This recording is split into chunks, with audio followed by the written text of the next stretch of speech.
Japan में एक सम्राट का मंत्री था। उसके परिवार में 1000 व्यक्ति थे। उनका आपस में बहुत अटूट संबंध था।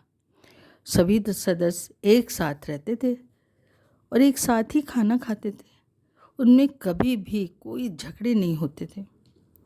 उस परिवार के आपसी प्रेम की कहानी उस सम्राट के पास भी पहुंची, लेकिन उन्हें यकीन ही नहीं हुआ। उन्होंने सोचा, इनका इतना बड़ा परिवार है, कभी तो झगड़ा होता ही होगा, रिश्तों में कभी तो खटास आई होगी।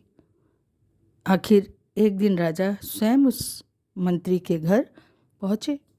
राजा का बहुत स्वागत हुआ। शिष्टाचार होने के बाद उन्होंने मंत्री से पूछा, महाशय, आपके परिवार की एकता और प्रेम के बारे में बहुत सुना है।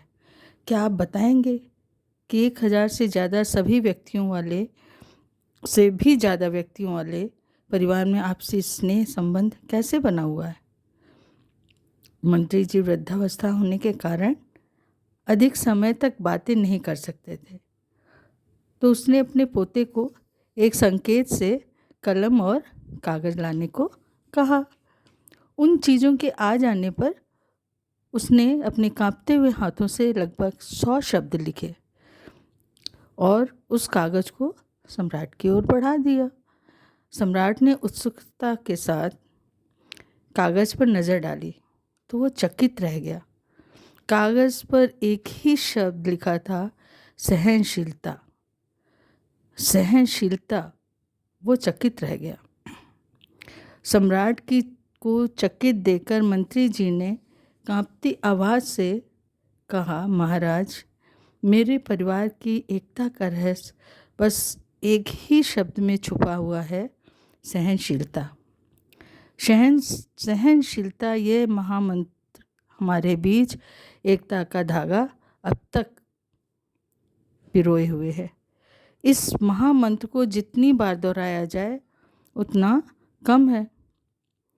दोस्तों, अगर हम अपने जीवन में देखें तो पाएंगे कि हमारे पारिवारिक कलह का मुख्य कारण परिवार में सहनशीलता का न होना।